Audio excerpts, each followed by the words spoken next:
everything in my life is my choice. Yeah. And from that place, you can then take charge of your life, and now you become the master of your life.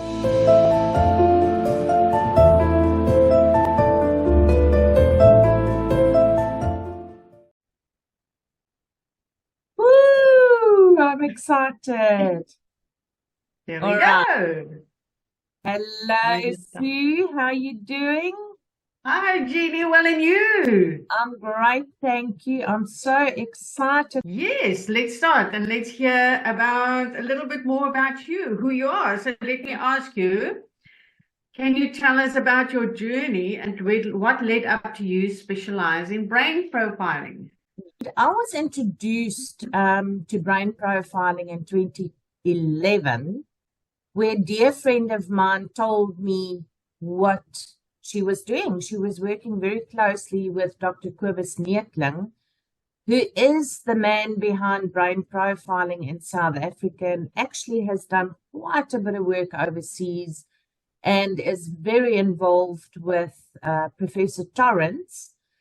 But basically, what my path looks like is that I started questioning my own path, and I was at crossroads where I couldn't really figure out what I was really wanting to do. And you get to a point in your life um, where things don't really gel anymore. So I decided to qualify as a brain profile practitioner, mainly to help myself and my family. And that was the start of many insights into how we perceive the world and how we function as a whole. And it's also led me to immerse myself completely into the field of neuroscience, where I'm not qualified, but obviously have accumulated a whole wealth of information, and also with logotherapy, which is very, very, very closely linked, in my opinion. Right. It is interesting how we all just, once you get an interest in a certain area, and just because in the end everything is interlinked, and we expand, our information becomes so enormous that we are carrying. Absolutely. And that is really what happens. When you start following a path where you've got an innate interest, yes, that's exactly what happens. When you start immersing yourself into something that you're really interested in, a whole new world opens up. And you get Yes, excited about it and you want yes, to do it. You want to do more and more of it. But in the yes. process, you're actually helping yourself in order to help other people. And I'm sure that's Yeah, what you found in your practice as well. absolutely. It is through that process of wanting to find our answers, Yes. that we then go out and become that for other people as well. Yes, absolutely. So, what drew you to the field of neuroscience and logotherapy?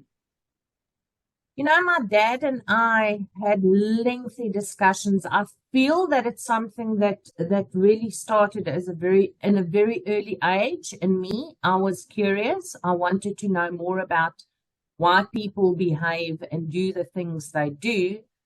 And obviously, a person always have a backstory. There's always some sort of trauma or a question that you have in your life that leads to something that interests you. And exactly like I said, I did it purely because I needed answers. But because my dad and I had such a close relationship and could talk about neuroscience and psychology and a lot around philosophies, it's always been a field that interested me because I realized how unique we all are and that what we were doing and what we were told by people in the world, whether it's at school, parents, friends, it doesn't really matter. We were a little bit, I would say, distanced from what we really innately wanted for ourselves. So I needed to understand that about each individual. And in fact, I've actually come to realize that the path that was chosen for me was completely opposite to what my interests are and what I innately go to as a brain profiler. Yeah, yeah. It is interesting how those challenges, because I think everybody who's working in this field, it's that one challenge that says this is it, Absolutely. and we change. Yeah. So, Sue, let's have a look at because I'd love to know a little bit about you. We work together, which is amazing.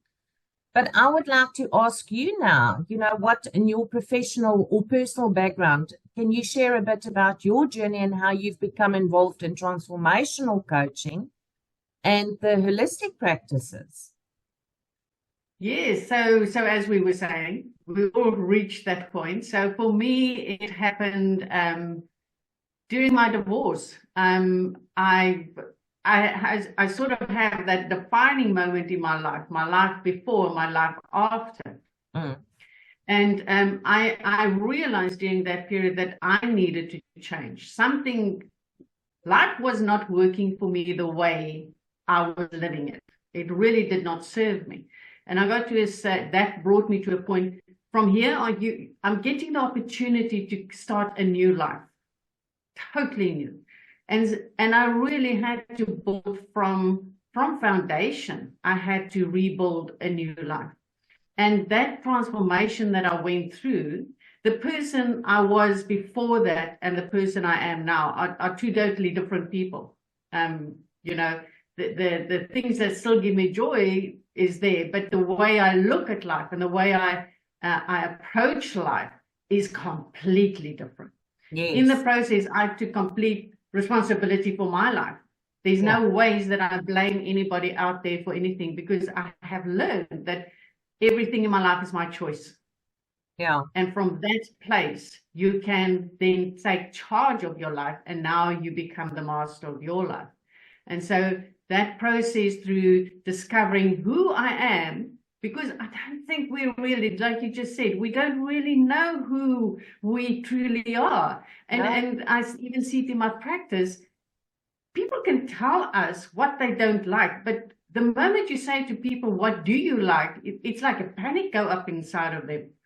And I can remember for a long time, I used to say, the lucky packet's too big. I don't know what to do. Yeah. And absolutely.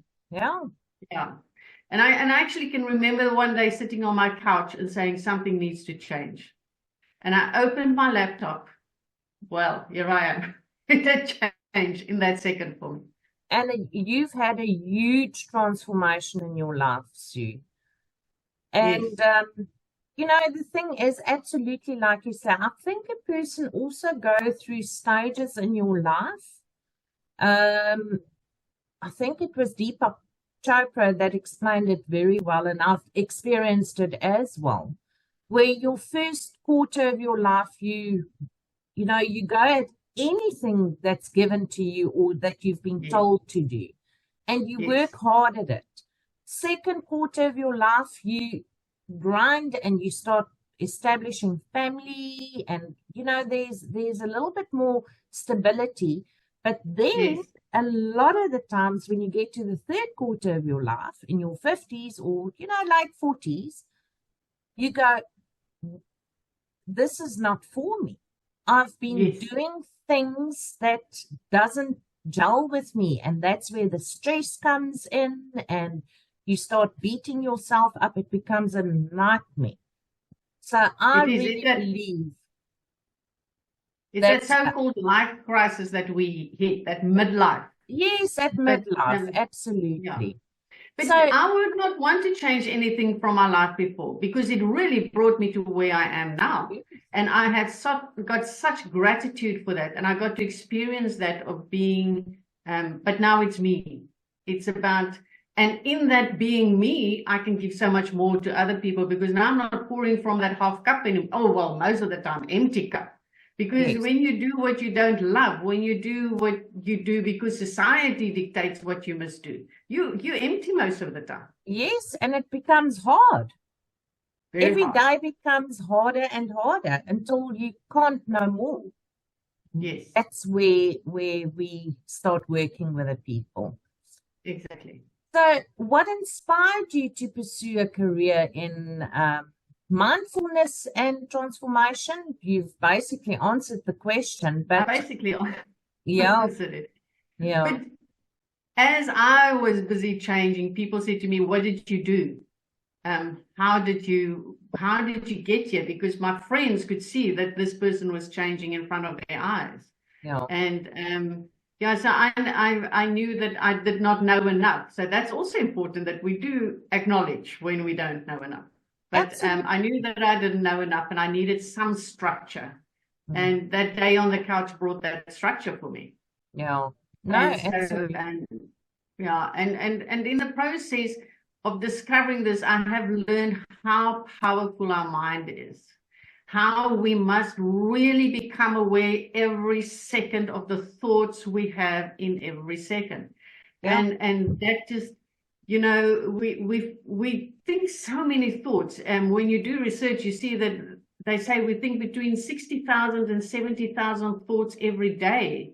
And 95% of that thoughts you thought yesterday. So we're really just thinking in circles. We're not going forward. Yes. And then when you're beginning to understand how we work and how we behave because of our thoughts, you can see the life that you are creating. And so mindfulness is vital, as far as I'm concerned. You've got to become aware every second of the thoughts you are sending out. So I've become very quick in when I have a thought that I don't like, is just to go Control Alt Delete, delete, and it's gone. And most of the times, by the time I started laughing at myself and all that, I cannot remember what the thought was. Yeah. Particularly in my work, and this is where you and I actually clicked, and there was a light bulb that went on for me. Yes. Because Yes. understanding from the brain profiling point of view and what we think and how we communicate with one another is one aspect of it. And it's a little bit more on the analytical side of it, because I do not do the mindfulness part. Yes. But I realized that there was a missing link.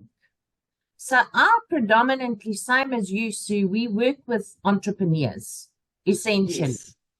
Essentially.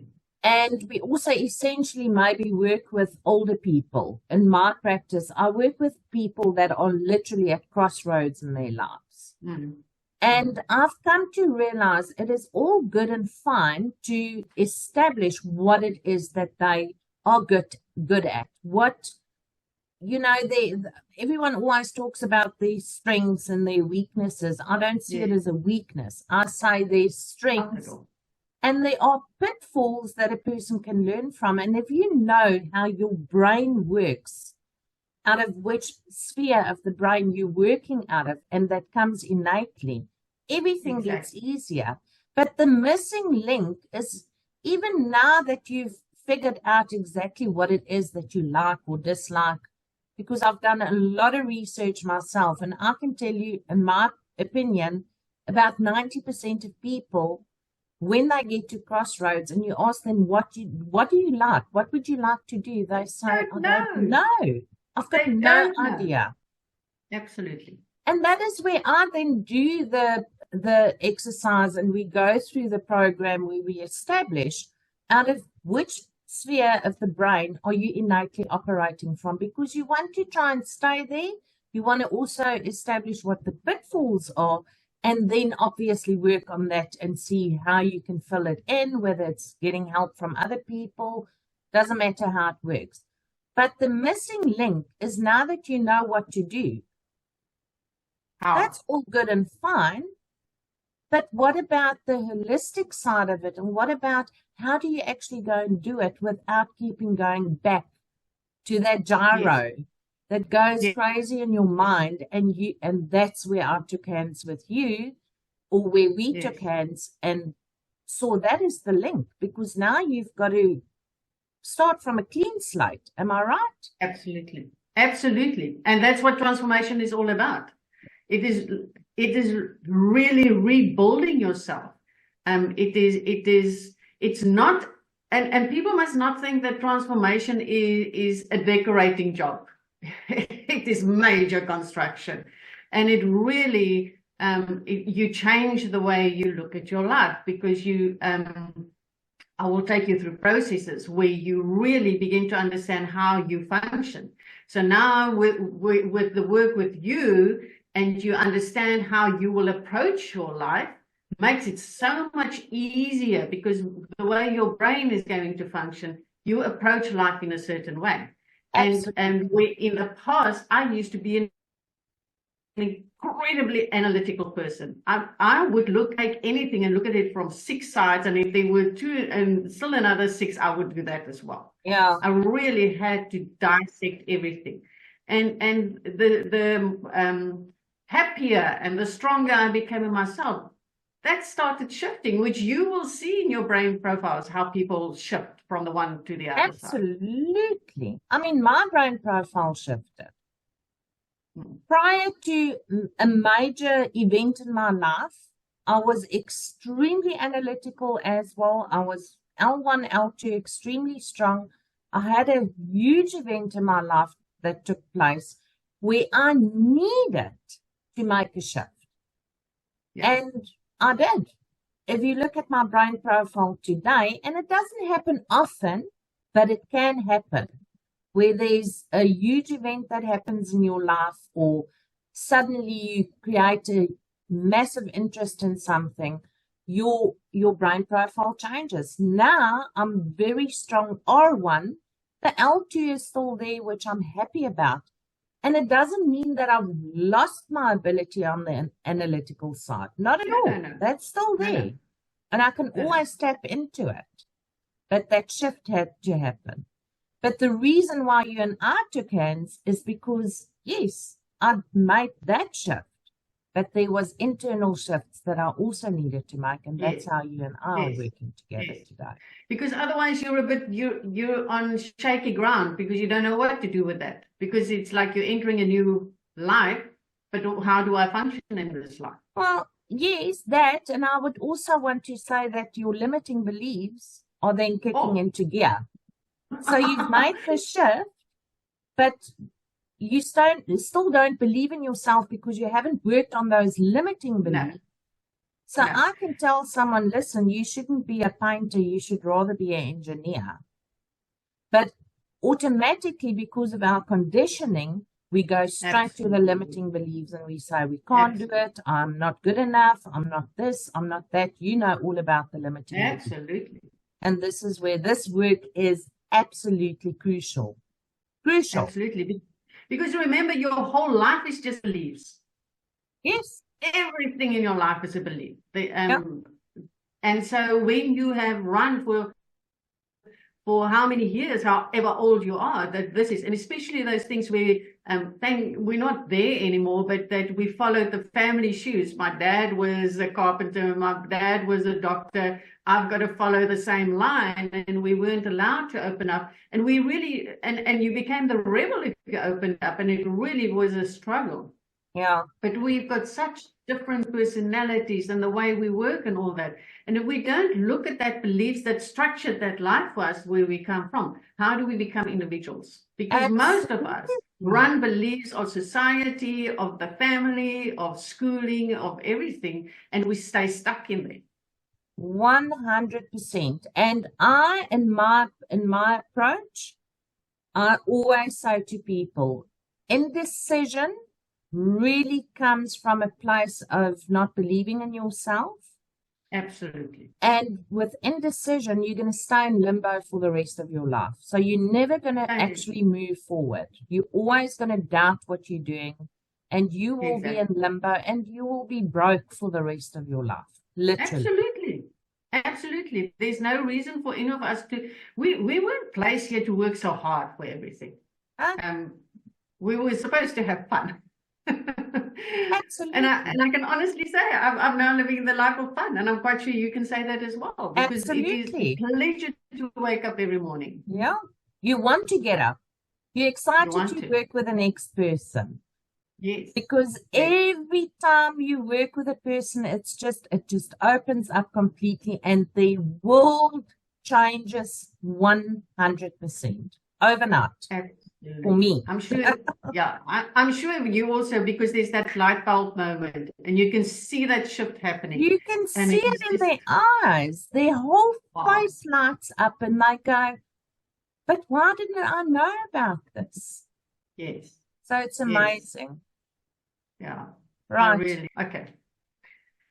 So yes, Jeannie, I think it is everybody, this little bit that we've given them, I think that it becomes quite clear that we're not one-dimensional people. We are so complex, and that there's so many there's people around that can help you, and to not sit and struggle in your life and to make life hard for you, and rather reach out and get some, a happy person creates a happy community. I firmly believe in that. Oh, Because the yes. person who walks in with that thundercloud around them because they're permanently in anger, because they're unhappy, wherever you go in your life, you carry that thundercloud with you.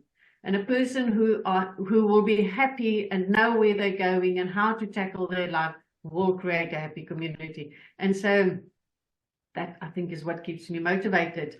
And I'm so grateful to have met up with you, and so that we can actually make it even easier for people, In the past, I've often had people who wanted to change careers, and it became a big, huge thing. How do I do that? Yeah. And so, yeah. Well, I think, at the end of the day, there are things that can make a person's life much easier.